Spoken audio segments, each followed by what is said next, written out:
to the forefront because the public needs to know, and they hate, what they absolutely hate is attention on the things that they're doing that are discriminatory to students like you. And I want to just single out you and all of our great leaders. Our Turning Point USA students here deserve a lot of credit for what they have to go through. If you are not currently or actively involved in this chapter of Ohio State, start to get involved. There's strength in numbers. This sends a big statement. It sends a statement to the administration the next time they start to poke around. Like, hey, remember when we had to turn away a couple hundred kids for a conservative event on campus? That gives you all of a sudden a pretty good argument that this is not some sort of fringe ideology. Keep fighting. You are in the minority against the administration. But I will say this, and I say it factually, that from the security here and having this event, Ohio State University has been a lot better to work with than most of the other schools we've had to deal with the last couple of years. So, thank you. With that, next question. Thank you. Hi. Is this good? Oh, sorry. I also want to thank you so much for coming here and being able to speak to so many students and people on general admissions and things like that. And my question is, I definitely agree with the part of simple living and how important it is, but as college students, we're kind of involved in anything but that and living in that kind of community where it's anything but simple living. What first steps would you recommend students who want to kind of take that approach as their lifestyle? What are like the first steps to do that? The first thing I would say is to start following people. You guys are big on social media. Start following people that do live that simple lifestyle. Like I love following Ballerina Farm. She's one person that I think is amazing, left the city and is pursuing a much more simple life. The second thing that I would say is, I joke when I say an apocalyptic mindset, but I don't really joke when I say that, which is to say, what could you do to support yourself? Get involved in activities outside of the university that make you learn to grow your own food, make you learn to work with your hands, make you understand that plants are medicine, not filling in a prescription over at CVS. You know, I don't give my kids medicine. I'm literally a grandma from the 1940s. I put silver on my kids. It's amazing, and I actually understand what's in my cupboard. I know how to use spices to make people feel better. And this is the kind of stuff they want you to believe is backwards and is woodcraft. No, it's stuff that removes power from them and gives power to you. This is why they speak so badly about it. So that was my advice to you right off the bat. Thank you so much for your question. I just have a short thing. Honor the Sabbath. Turn off your phone on Friday night. Turn it back on Sunday morning. If you are here tonight and you are suffering from anxiety, depression, before you take antidepressant medication, try doing the one thing God told you to keep you happy and joyful. Shutting down and resting. Sabbath means stop. Shabbos means stop in the ancient biblical Hebrew. Before you all of a sudden say, I need to see all these different doctors and all this, try resting for one day. Truly resting. No technology, no TV, no social media. You will be a happier person, I guarantee.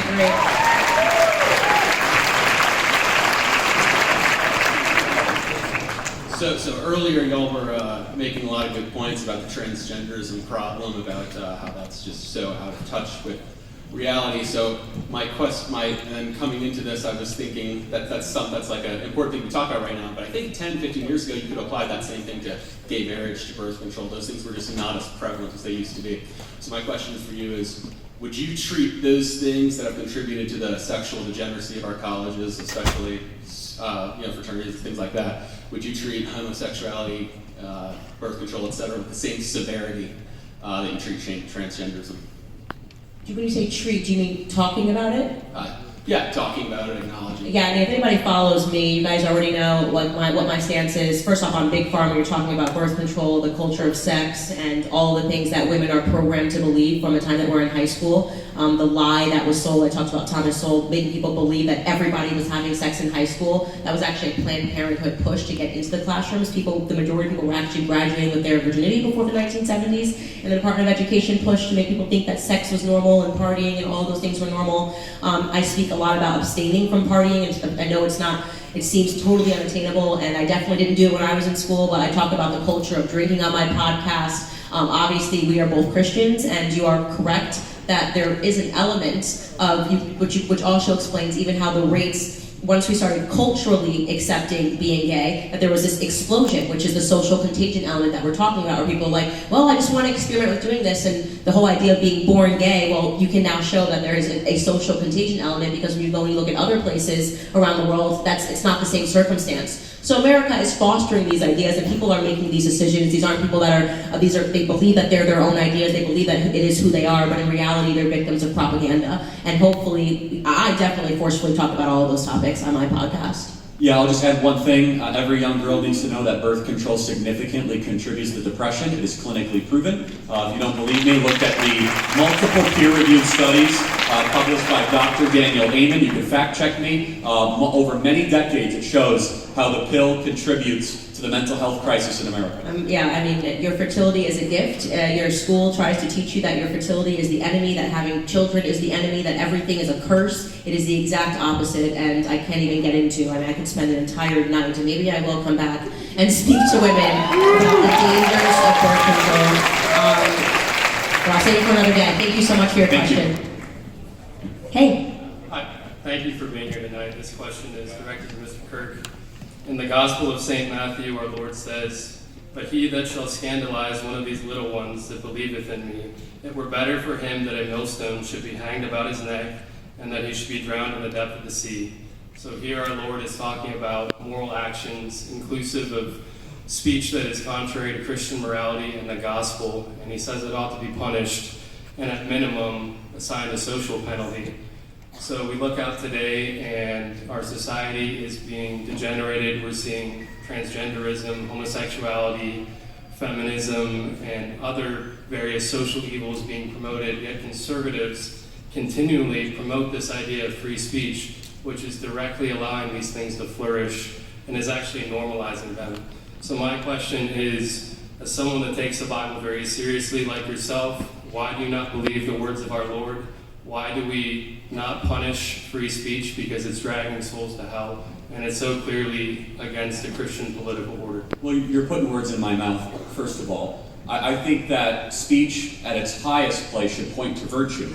So, for example, I would happily use the force of government to prevent drag queen story hour in front of children. Right? So, I encourage you not to misrepresent the position of the speaker.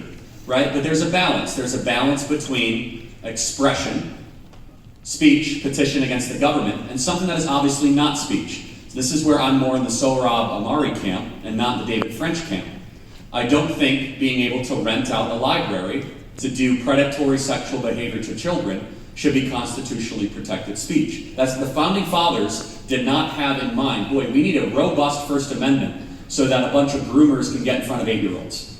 That is not their idea of speech. With that being said, we have to be obviously careful, because when you start to overly police types of political speech against institutions or organizations, that is what the First Amendment is before. The First Amendment allows you to complain, it allows you to challenge, it allows you to be able to organize people, and I could say that the only reason I'm allowed to speak at University of California, Davis is they were afraid I was going to sue them under First Amendment practices. Where I will find agreement, because you cited one of the many times Jesus says in the New Testament about the harsh punishment of going after children, is that any conservative that uses the First Amendment flippantly while children are being abused and groomed, they have no place in the conservative movement whatsoever. And so, obviously, I'll close with that. Thank you. Appreciate it. What do you think of the Tennessee bill that allows clerks to refuse marriage license based on personal beliefs, particularly gay or interracial marriages? It seems to be a clear method of forcing personal beliefs on relationships that one doesn't agree with, especially non-traditional ones. I'm sorry, did you say the Tennessee law that... Yeah, Tennessee law. It allows clerks to refuse issuing marriage license based on personal or religious beliefs. I actually am not familiar with that bill at all, and so I would love to respond to your question, but I always say I never make a habit of responding to something that I don't have in front of me and I haven't read, because that's how you always get yourself into trouble. So you're characterizing elements of it. It could be longer, it could mean something else, and I genuinely have not read it, so I'm not going to be able to answer that question. Thank you. But thank you for the question. All right. Thanks.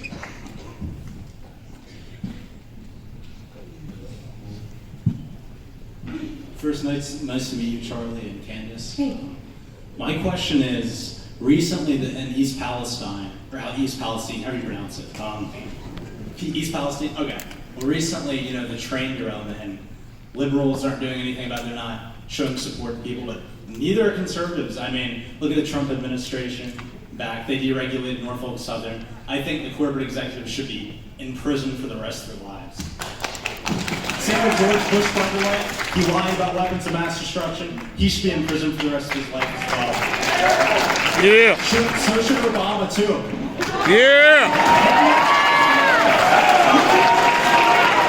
Yeah. So, love the spirit, love the candor. Let me challenge you though. The specific can I answer the question? Yeah, thank you.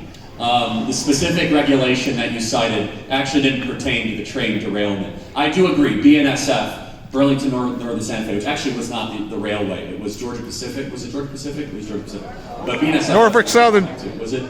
Norfolk Southern. Norfolk Southern. They don't care about the people of East Palestine at all. So, but I wouldn't blame the Trump administration. The specific regulation they passed actually didn't pertain to that. But look, I mean, there's a reason why, and this should make everyone think deeply. Why are your leaders that you send to DC, except for J.D. Vance, who's terrific, by the way, why are your leaders so enthusiastic and so vocal and so heated about making sure Zelensky has his money and not the people of East Palestine, Ohio? When we say America first, we mean it. We mean that if water is getting poisoned or citizens have their air quality put in jeopardy, that should take a higher priority than the needs, wants, and ambitions of a border dispute 5,000 miles away. And so, I find no disagreement.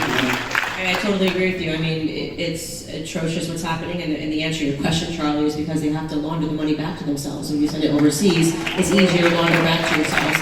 It is atrocious, and you won't get an argument about us from the perspective that virtually everything the federal government touches turns to trash. That's just why we want to shrink government. We want to shrink power out of DC, and there are criticisms that we could levy against the Democrats and Republicans all day, and a lot of times it really is a uniparty. So you're absolutely correct. Thank you. We got to get to the next question. Thank you.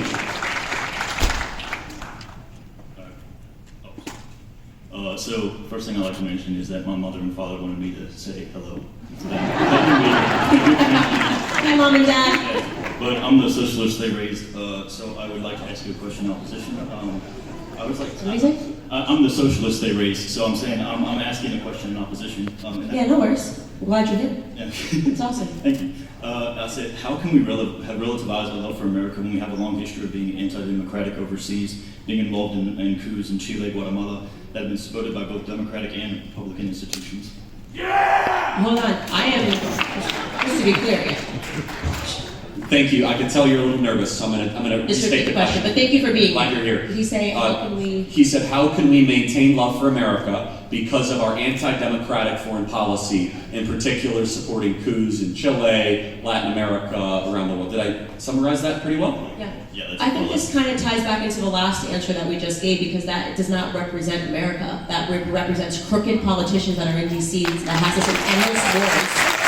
It includes the color revolution that we staged in Ukraine, which is absolutely what happened. We staged a color revolution in Ukraine to insert Zelensky because politicians are corrupt in DC. And it is very difficult for people to differentiate, what we're talking about here. Something has gone terribly wrong in America. That is a fact. This is not the America that your grandparents grew up in. That is a fact. Something happened with these globalist initiatives, them recognizing sometime after 9/11 that they keep us in endless wars and keep sending trillions of dollars, sending our sons and daughters to go overseas. I'm going to be very clear, when I criticize this, we are not at all criticizing the people that went overseas and believed in our country and believed in our values and never could have fathomed that our government could be this crooked, this awful, this backwards, and doing this all for profit, that is a circumstance. We didn't pull out of Afghanistan because Biden cares about your sons and daughters. We pulled out of Afghanistan, in my personal opinion, because they have an incredible resource. What's the one for in batteries? Not uranium. Lithium. Yeah. And they're going to mine it, and this is why they're pushing all of this ESG agenda. It is so much more Machiavellian, like I said, and I don't find your sentiment, what you're talking about, to be socialist at all. By the way, the question that you asked, at least. It's a major problem, and the only way that we're going to fix it is to disempower people in DC, and that is something that people on the left and the right should be agreeing and coming together with. So, can I just ask you a quick question? So, you're a socialist that is worried about some government activity. Do you trust the government? Not at all, no. Then why are you a socialist? Because I understand socialism not as that. I don't understand socialism as being pro. I distrust hierarchies, right? And I think that a socialist, what they want is that they want more democracy. You want the people to be the ones in power. You want now they do say the dictatorship of Guys, be nice, because he really, he's trying to understand it. What I would very much say that you should study what socialism actually, I know what it's sold as, I know what they bill it as, right? I know the bill says it's going to be amazing, people are going to have power. You got to check in with the Venezuelans, maybe as a starting point. Check in with the Cubans who believe in Fidel Castro. Check in over the last 200 years how people have died because they sold them a narrative. And what really happened was the government then seized all the power from the people, promised they would redistribute it, but it isn't what happened. The average Venezuelan citizen has lost something like 23 pounds. It kills every single time. So you're probably someone that has a really big heart and you actually believe the government has too much power, and so you believe it when people like AOC say, we're going to fight and we're going to return power to the people. That's not what they're going to do. What she's doing is she's fighting for government to grow until it becomes so insurmountable that you are rendered powerless and the individual is rendered powerless. That's what socialism actually is. Not what's going on. But thank you so much for your question. I really appreciate you being here. Thank you so much. Hi, Charlie. Hi, Candace. Thanks for coming out. Hey. I'm sort of in opposition as well. Charlie brought up the point of neoliberalism and its impact in Ohio, particularly with the issue of, you pointed out immigration as one of the more prominent consequences of neoliberalism and the reforms that happened the time period, let's say around 1990s, 2000s, Yep. showing up to the model. Bill Clinton signing in the Yes. National Immigration Act in '91, sure. But I would say one aspect that I believe that you're missing in neoliberalism, which is fundamental to neoliberalism, is deregulation. Deregulation to multinationals, deregulation in labor protection and protections under conditions of the workers. And the extraction of resources in the third world, because most of these companies, because of these neoliberal policies, went overseas. That's where all the jobs went. They went to mostly the third world in China and Mexico, and yet what we see here is not an exact critique of that from the conservative viewpoint, because you guys put a lot of emphasis on deregulation and a lot of support towards it, despite the fact that is what's elemental to neoliberalism and the developments that happened in the last 30 years. So my question would be, from the conservative standpoint, does there have to be a reassessment of how to approach deregulation from a conservative and a capitalist perspective? Yeah, so actually I see it differently. I think that some of our dumb regulation actually encouraged our companies to go overseas. Is that we regulated our small and medium-sized businesses so heavily that when Deloitte showed up and they said, hey, I can make this trinket in mainland China for pennies on a dollar, and meanwhile they have to fight the EPA, the Employment Prevention Agency, and they have to fight the IRS, and they have to fight all these different government agencies. The Leviathan, the fourth branch of government, the bureaucracy, basically made the business owner's decision easier to go overseas. Did they make the right decision? Probably not for the country. They might have made it for their bottom line. Depends on what regulation you're talking about. But remember this, don't paint too broad of a brush, because the biggest pushers of regulation in America are the companies you hate the most. Big companies are the ones that are asking for regulation. I say, well, how is that possible? Because they can afford it. They have the tax firms, they have the in-house counsel, they have the accountants. $200 million a year to Facebook of extra regulation is nothing. But it is something to a competitor to Facebook. It is something to somebody that might want to go up against Facebook. So look, you need some regulation. It needs to be smart, not dumb. But generally, in the last 20 or 30 years, I think that we threw too much government power, too much government scrutiny, too many audits at our entrepreneurs, our small businesses, that actually made re-domiciling and offshoring our jobs too easy. Thank you. For your question. Hi. So my question is, you guys were discussing blue-collar workers and how they have a lot of wisdom, which I certainly agree with. I'm sure they do have a lot of wisdom.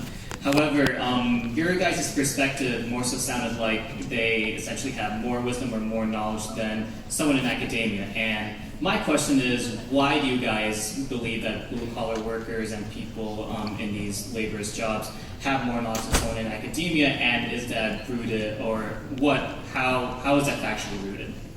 So I guess I would say, rather than saying wisdom, I would say that they have more real-world value and currency than somebody who's writing papers trying to transform the world in the classroom. And I genuinely believe that. I believe that there is more value in learning to work with your hands. There's more value in learning how to raise productive human beings. I hate the fact that women are being sold a bill of lies and being told that we should be competing with men and wanting to run executives of Fortune 500 companies. I believe that we absolutely flourish in our feminine roles, and that the toughest job in the world is being a stay-at-home mom and raising good children. So to me,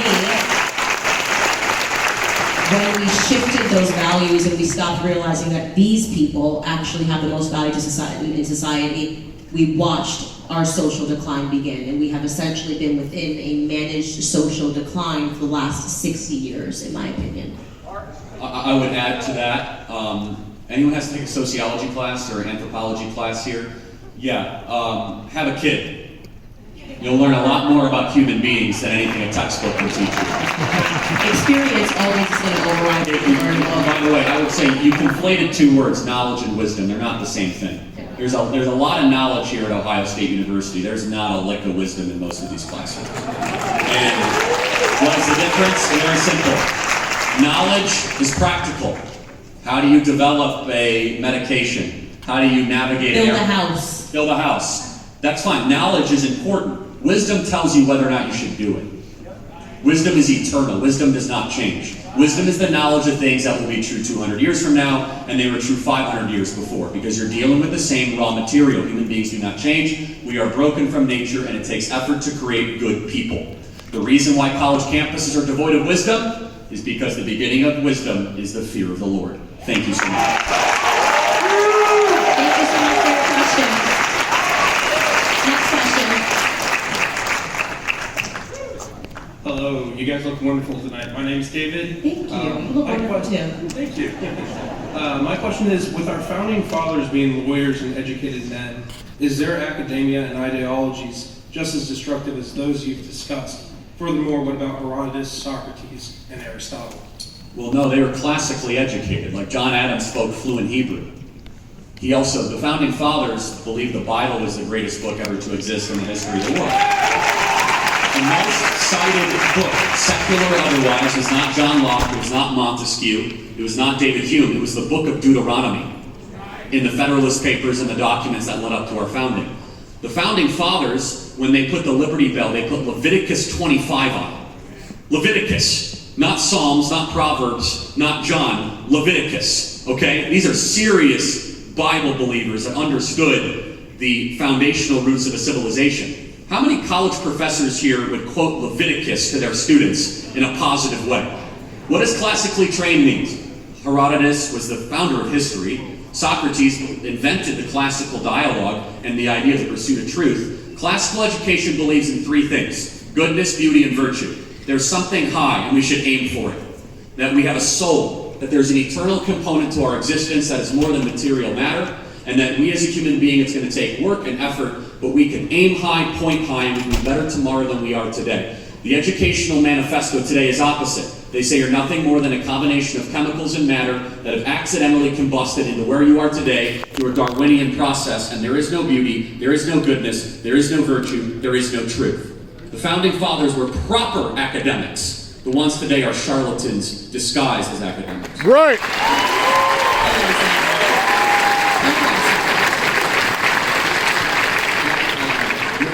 Two future U.S. presidents, but Yeah. I want to ask and hear both your point of views, especially towards Candace. But you know how they push the sexual liberation agenda. Sexual what agenda? Sexual liberation agenda. Liberation, yeah.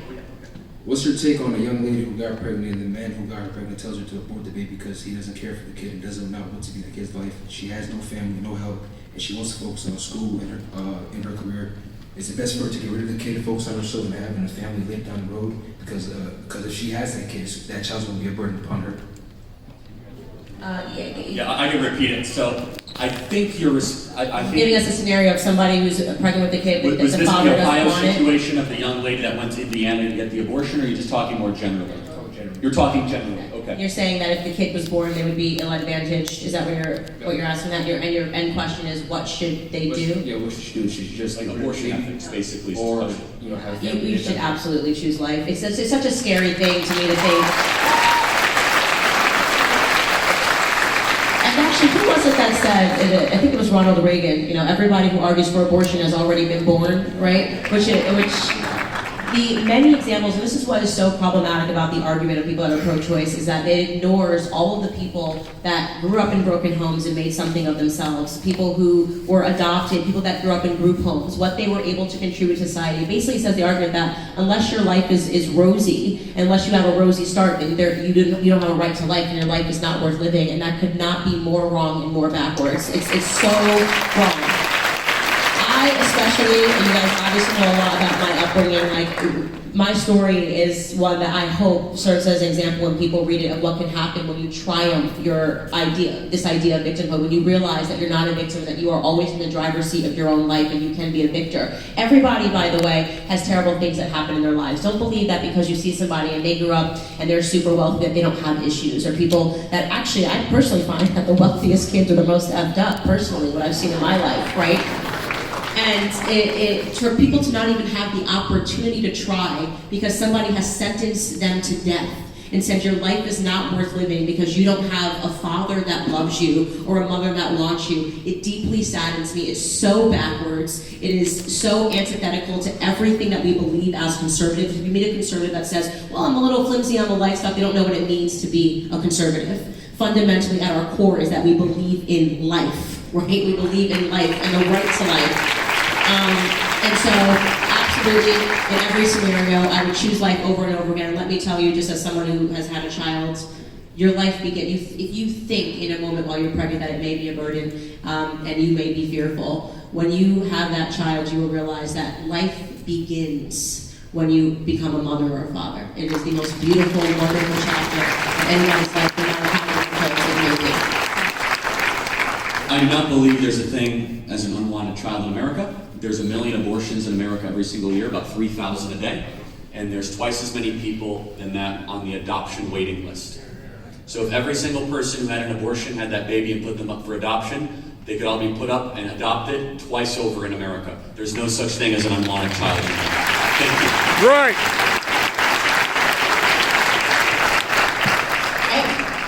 Hi, so I have a disagreement with your guys' take in Ukraine. As I understand it, your position is that it's really expensive. We shouldn't be sending all this money, and it's also none of our business, right?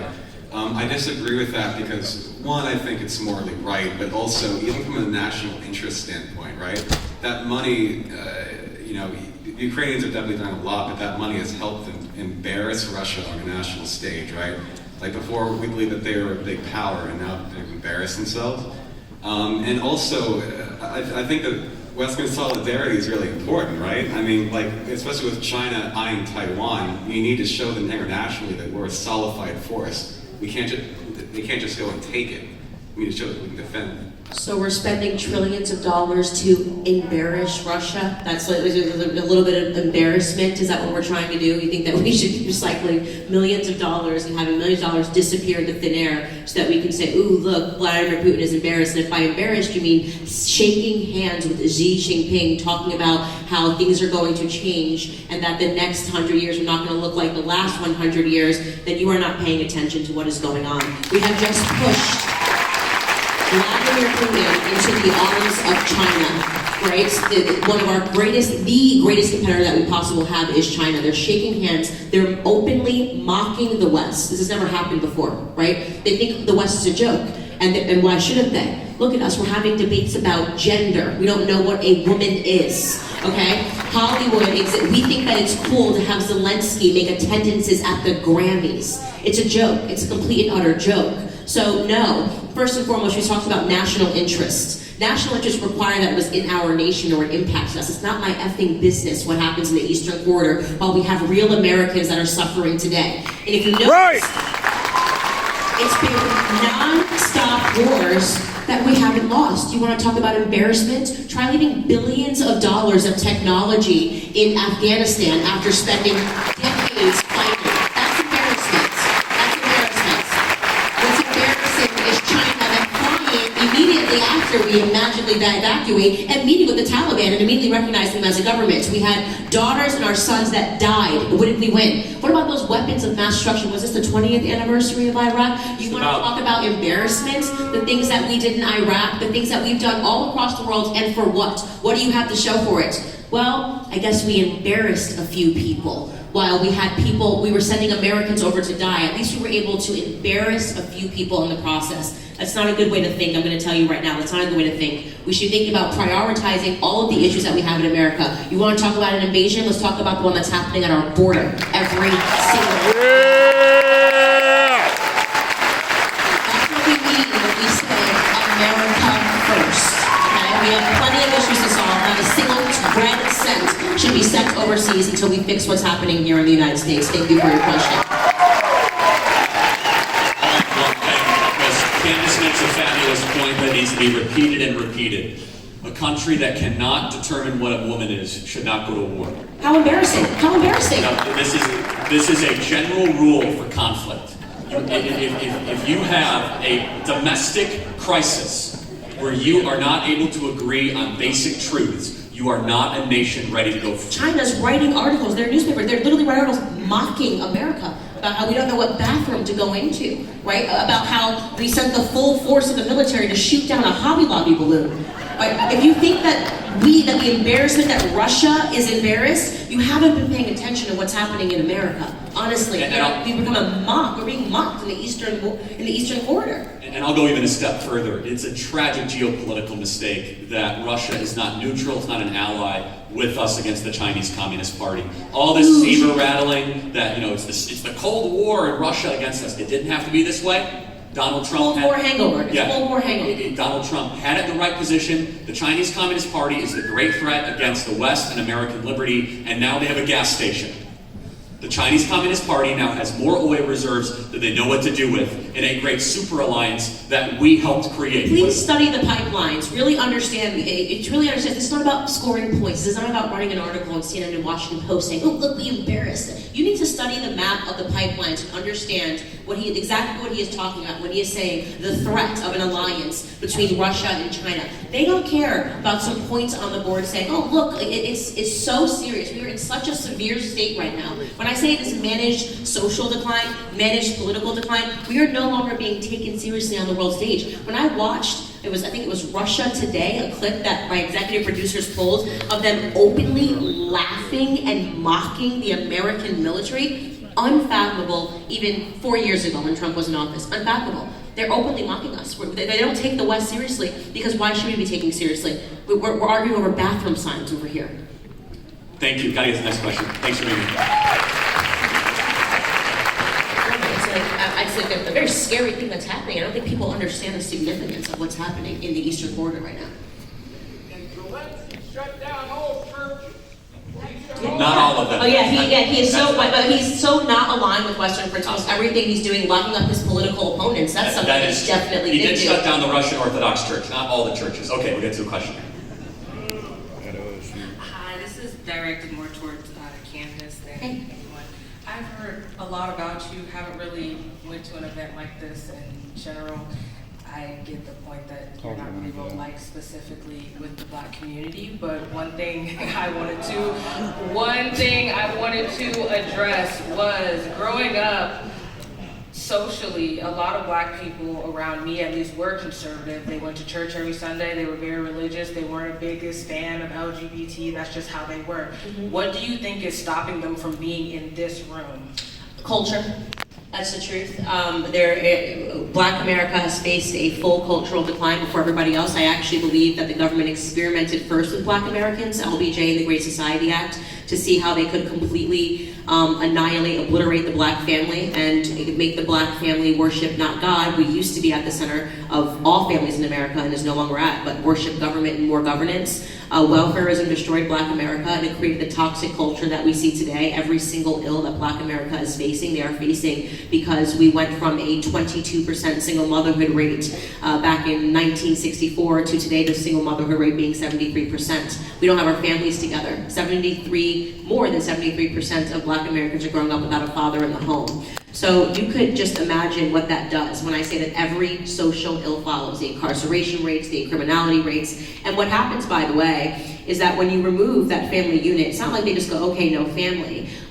It becomes an empty space and they fill that void with something else, and that something else for Black America has been a toxic culture. They turn to rappers, they turn to the streets, they pursue that paternity and that maternity elsewhere. And this is the huge epidemic that we're facing today. It is the reason why they believe that they have to be Democrats is because Hollywood insists upon being a Democrat, not to be an open conservative in Hollywood. Well, if Hollywood and what's on the TV is raising you, then that's the only option you've ever been presented with. You couple that with the other pillar, which is the education system, also decisively Democrat, decisively left-leaning, specifically because their initiative is to further marry you to government. The Department of Education was created in the 1970s, and with the explicit goal to make sure that people that are growing up under the Department of Education, all of us, believe that governance can deliver us from everything, and it's working. So they destroyed the family, they attacked culture, and then they went toward the educational pillar, and that is the predicament that you see across Black Americans. I try to fight all of those pillars in every single capacity, and the easiest way to fight the cultural one is to simply say on a stage every single day that Black people don't have to be Democrats. So that's it. You know, give another option. Thank you. Thank you so much for your respectful question. And join Blexit, Blexit.com. There we go. Blexit.com, powered by Turning Point USA. Beautiful. Next question. Hello, thank you for both being here. I'm coming to you as a wife, an entrepreneur, but most importantly, a mother. My younger elementary school son came back from school last year about a book that he read in the public library about how a boy could be a girl, like a colorful child book, and I'm getting emotional over it because as a mother, how do you combat this, or how do you look at your son and explain to him these huge moments when your 6-year-old and 5-year-old is looking at you, asking all these questions, like mother to mother? I guess I'm just coming for advice at this point. Well, mother to mother, I can't wait till my child is of the school age because I'm going to raise hell. I hear these things. I get excited when I hear these things. Really, try it on my kids. I mean, people don't understand. When I say that I am a mother bear, try it on my kids. If you want to watch me breathe actual fire from my mouth, try it on my kids. And that is the attitude that every single mother needs to have. We need to adopt the attitude of recognizing this was ever intentional by design to remove parents, remove mothers from being the CEO of their homes, transferring them to the workforce so that the government, the Department of Education, could raise your children and indoctrinate them. The only way that you're going to reverse that is to fight it head on. They were scared. When mothers began showing up at school board meetings, they didn't know what to do, right? They had never seen it before. Mothers didn't go to school board meetings. What do you mean moms have to work a 9-to-5 job like dad? They don't like that we're starting to pay attention. I quite literally, oh my goodness, when my kids go to school, I'm going to be in that principal's office so much. I'm like, what are we wearing today? What are we wearing for school? Because I'm not going to let it fly a single moment. Again, this is when I am calling upon mothers to act like Karens. It is up to us. Women become the CIA, the FBI. Let you want to find one detail about a guy on Instagram. You know how it is, girls. We'll be like, actually, his sister likes to golf. We need to employ those skills, uniquely set of skills that women have, and we need to give them to our children, and we need to use them to exercise dominion over our children. We're fighting right now a custody battle over our children with the state every single day. Right. So, you need to not get upset. You need to channel that upset and you need to make sure that you affect change. Become problematic for that school and saying that I'm not going to allow this to slide. I'm going to make sure that this is okay. I'm going to network with other parents, and I'm going to raise hell until this situation changes. It must change, and I think it's going to begin to change. So I'm starting to see mothers realize what's actually happening. Thank you. We got the next question. Thank you. Hi guys, how are you? Hi. So first and foremost, I'd like to say I'd love to meet you guys again later down the line because I'm nervous. I got to go to the bathroom. Always makes it worse, you know? Right. I always make liberals' heads explode. I'm about to make conservatives' heads explode because I'm a gay Christian, you know, and I'd love to debate you guys one day about that. But why I can never be a liberal is because I can never support a socialist and Marxist agenda that's happening in our country. And so my question is, looking upon the midterms, looking upon, you know, Republicans should have really steamrolled Sleepy Joe and his horrible agenda. But in my opinion, we didn't do that. So in your guys' opinion, I would like to say, how do you think Republicans and conservatives should message to a younger base, younger voters, and try to show them the evils of what socialism and Marxism truly is? Thank you. So I don't want to debate you, but I want to encourage you, because you believe in Jesus Christ as your Lord and Savior, right? Okay. So, regardless of your own personal desires or activities, I encourage you not to put the word gay in front of Christian. Just say you're a Christian. Okay. It's actually not totally relevant. Now, you might say that you're engaging in certain behaviors or activities. Let me tell you why. Because I actually think it compromises what Christianity is and should be. So you might be engaging in a certain lifestyle that I don't think is biblically based, but I wouldn't combine those two words together. Okay? Let me just say that. I would encourage you to stop doing it. Okay? Second thing, as far as how do we prevent people from Marxism and all that other stuff, Candace, do you have a thought on that? Sorry, now I don't remember the questions I was listening to you. Yeah. What was the tail of your question? I know, it's a lot. I know you gotta pee. I know. He's like, I gotta pee. I'm fine standing alone. No, you're fine. I'm glad that you're here today. That's why I would love to debate you guys again. I'm not here to debate. I'm just encouraging you not to use those two words. But what was the actual end of that question? Do we have a couple more questions? Republicans did not do well in the midterms. I think we could all agree.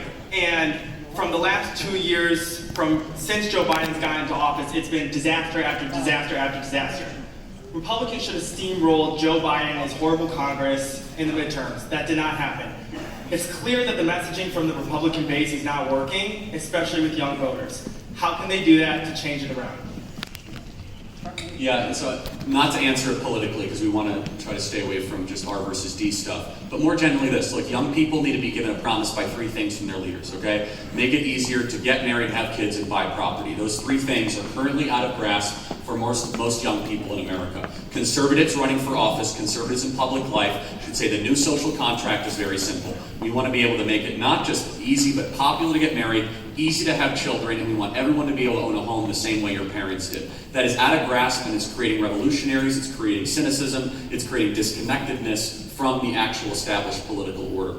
I think that's one good way to start, and I'm a contrarian. I think that the more we lean into these issues, the more that we actually push back against the left, the more we're going to win people over. I think that it's people that run for the hills and are afraid to engage on the trans issue and the abortion issue and the border issue. I think people want clarity, not pandering. They want courage, not cowardice. And we need also to have candidates that run for office that understand how to communicate these issues and these values and these ideas. And finally, I think it's pretty popular with younger voters to say that we're going to put you first, not the needs, wants, or interests of foreign citizens coming in to come take your jobs or send money overseas to Ukraine. Thank you. Thanks so much for your question. Last but not least. Hi, this is more for Candace. I've been listening to you and Ben Shapiro specifically for at least 3 years, and you guys have inspired me and just really enlightened me about a lot of things, and that segues me into my question. I am actually a sophomore in high school. Wow, well, first off, a round of applause here. I think you just made my night. That's very encouraging. Thank you. I'm in the thicket of the indoctrination, and I see it firsthand. And a lot of times people talk about what is happening and what they're saying, but I guess my question to you is, how would you combat them? So it's very tricky. You know, we get tons of requests, and people are always like, "Oh, there needs to be a turning point present in high school." There can't be a turning point present really fully in high school, or blessed present in high school, because high schools, unfortunately, minors are in high school. Which brings me to the answer to your question. I think it is so important for parents to be in lockstep, and this goes back to my question about me answering and saying that I'm going to be at this high school every single day, at the middle school every single day. I think students like you really need to have the backing of their parents to know that they can push back against educators in a respectful way. You know, you don't need to raise hell as a student, because you also don't want to make yourself. I get emails all the time from students that are in high school, you know, that say, "I said your name during Black History Month, and my teacher said that they wouldn't put it on the board," and things of that nature. And when that sort of thing happens, I actually get involved. When I get these emails, I will email the administration, I will email with their parents, because their parents are on the emails, and I get involved. I actually think that it's almost more impactful when you're younger to call out that indoctrination and to call it out in a powerful way and to speak to an administrator, because that administrator is going to have that fear that a minor is uncomfortable with the way that something is happening in the school system. Right? Yes! It's a healthy fear for them. Right! Right? You don't want to have a bunch of minors saying that they are feeling discriminated against. So I would use that to your potential. I would speak with the administration. I would raise flags on teachers and do this completely in lockstep with your parents. I hope that your parents support you. I'm assuming that they do. Do this in lockstep with your parents, because they'll be able to take it further if the issue does need to be elevated. Your parents will be able to take it further than you do. And look, you have a remarkable head start in life. It is so hard, the indoctrination that you're going to go through, but I can tell you that you obviously have a very good head on your shoulders, and when you get into college, let me look around, you're going to have so many people, an entire community that you can fight with just as hard. So, you know, give it time and know that you are exactly doing the right thing the most that you can right now. It's so nice to meet you. And start a turning point chapter at your local high school. You know, we have more high school chapters than college chapters. No way. At Turning Point USA now. Yeah, the high school department. But we never speak in high schools because it's hard. It's a little bit harder. Yeah. You got to deal with a lot of administration and the thicket there. Couple closing thoughts, everybody. Candace first. Any closing thoughts? No, you know, just to encourage you to make sure that you never get trodden down, that you never think that it's all doom and gloom. It isn't. I know that we are in a tough spot in America. I recognize that. And these issues that we're talking about, as I said, are unfathomable. But when I say to you that I wake up every single morning optimistic, because I realize how angry the left has become, which lets me know that we are closer to our goal, and that we are actually seeing a cultural shift, that we are taking down the false idols that are talking about extensively in the Bible, why idolatry in Hollywood is not in the Bible, but we talk about false idols and idolatry and why it's wrong. We are seeing the collapse of that. And so when we ever do an event, I always want people to walk out and I want them to feel optimistic, that wholesomeness is making a return, that holiness is making a return, and that it's thanks to all the people in this room. And I feel remarkably blessed that I've been able to do what I've been doing for the last 7 years, and it's thanks to every single person in this room that has supported me. So from the bottom of my heart, thank you for allowing me to be here.